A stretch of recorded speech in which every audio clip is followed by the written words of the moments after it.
Tonight, the issues and the controversy. 1,000 people have gathered at the City College of New York for a town meeting with Nelson Mandela. Mr. Mandela, you're participating in what is a very old and honorable American tradition, the town meeting. And rather than waste any time with my questions, if they don't ask you good ones, I promise I will try to.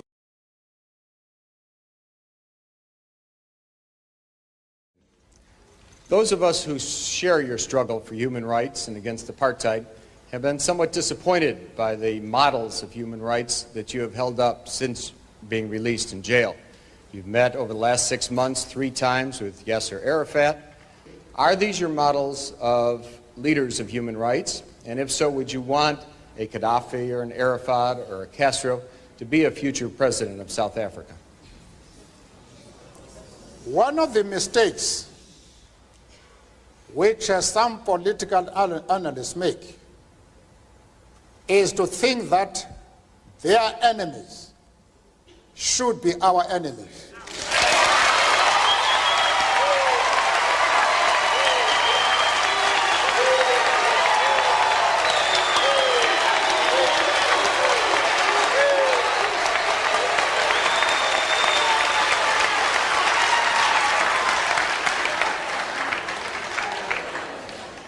Our attitude towards any country is determined by the attitude of that country to our struggle.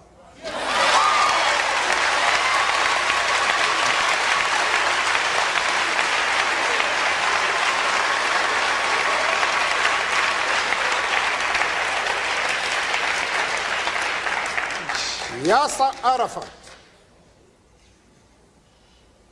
Colonel Gaddafi,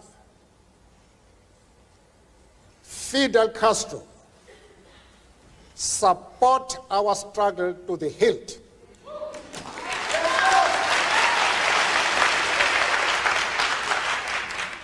They do not support it only in rhetoric. They are placing resources at our disposal for us to win the struggle.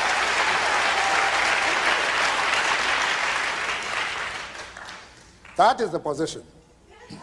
Mr. Mandela, as I mentioned to you before the program, we also have some distinguished guests sitting behind us, one of whom, Mr. Henry Sigmund, together with 2 other Jewish leaders, came to Geneva to visit with you precisely because they were so concerned not only by the kind of thing that you just said before the break with regard to Yasser Arafat, with regard to Libya's Colonel Gaddafi, but also because of the support that you seemed at different times to give to the PLO. I would like to ask Mr. Sigmund to stand now for a moment and pose whatever question he would like directly to you. Mr. Sigmund? I think I would be dishonest if I did not express profound disappointment with the answer that Mr. Mandela gave to the previous question, because it suggests a certain degree of amorality. As far as Yasser Arafat is concerned, I explained to Mr. Sigmund that we identify with the PLO because just like ourselves, they are fighting for the right of self-determination.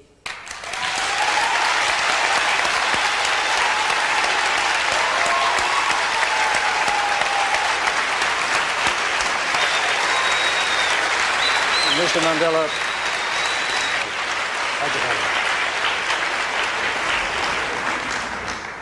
we have ripped through the first part of this broadcast extraordinarily quickly. There are still a number of issues that we have to take up with Mr. Mandela, not the least of them being sanctions by the United States against South Africa.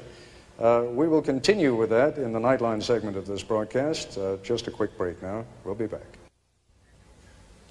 And we are back once again at the City College of New York with Nelson Mandela. And Mr. Mandela, we have just heard a number of the things that you said in our hour between 10 o'clock and 11 o'clock this evening.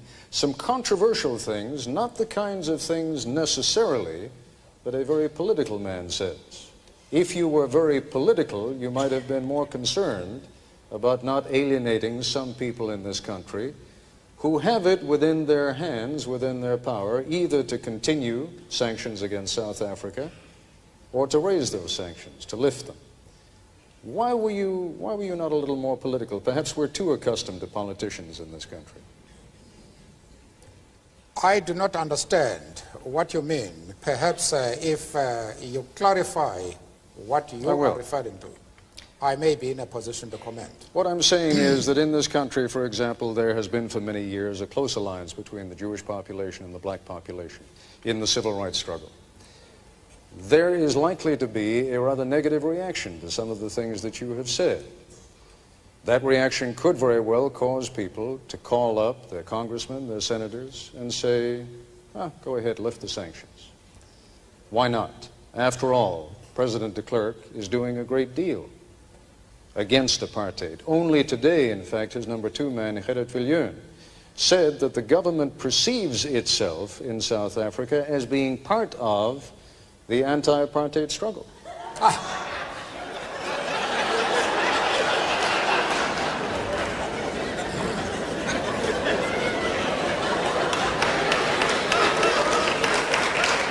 As far as the Jewish question to begin with, I have had discussions at my own initiative with prominent Jewish leaders to straighten out this affair. Amongst the people I saw was Mrs. Helen Suzman, who has been an MP in our country for more than 30 years. There was Mr. Mazens, who has been a judge in Lesotho, Botswana, and the old Rhodesia. There was the chief rabbi of Johannesburg. There was Professor Katz from the University of Witwatersrand, and an eminent community leader in South Africa. We discussed this question and all misunderstanding was clear, the question of Yasser Arafat and the PLO. I have also discussed the question with the Jewish leaders in the USA and very top people like Mr. Sigmund. We reached an agreement on this question and we saw eye to eye. Now, I don't know where your concern arises. The Jewish leaders themselves are able to determine their own affairs. Nobody else is entitled to say that the Jewish leaders are going to be concerned about your stand. Because I have had the discussions with them, and those discussions will reach consensus. But there are matters, of course, in which we did not agree. But the position which we take as the ANC, I thought we were able to explain it in such a way that it removed the concern of the Jewish community. Let's broaden it out. I am still prepared to do that even in this talk. If the Jewish leader have any doubts about our stand, I am prepared to address them and to allay their concern, because they are a very important community both in South Africa and, of course, in the States. And I'm prepared to iron out any differences that might exist. But they must know what our stand is. Arafat is a comrade in arms, and we treat him as such. We have many Jews, members of the Jewish community in our struggle, and they have occupied very top positions. But that does not mean to say that the enemies of Israel are our enemies. We refuse to take that position.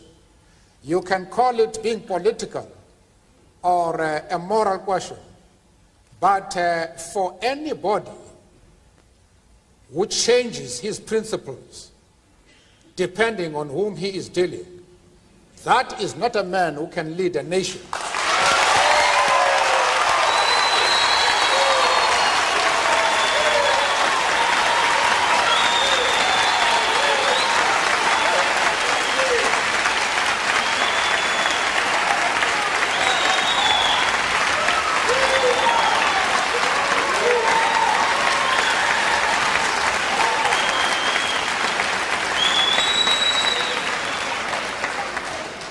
Apparently, Mr. Coppel, you have not listened to my argument. If you have done so, then you have not been serious in examining it. I have replied to one of our friends here that I have refused to be drawn into the differences that exist between various communities inside the USA. You have not commented that I am going to offend anybody by refusing to involve myself in the internal affairs of the USA. of the USA.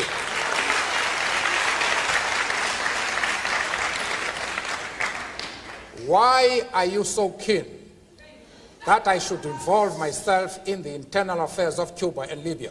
No. I expect you to be consistent.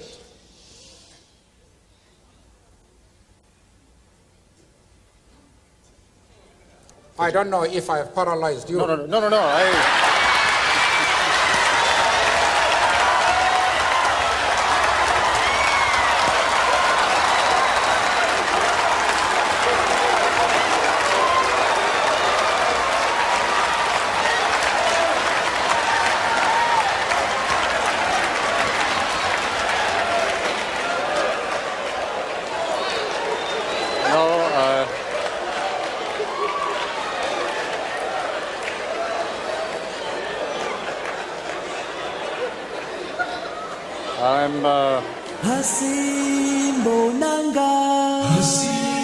Bonango Mandela Tina, la pe kona, la pe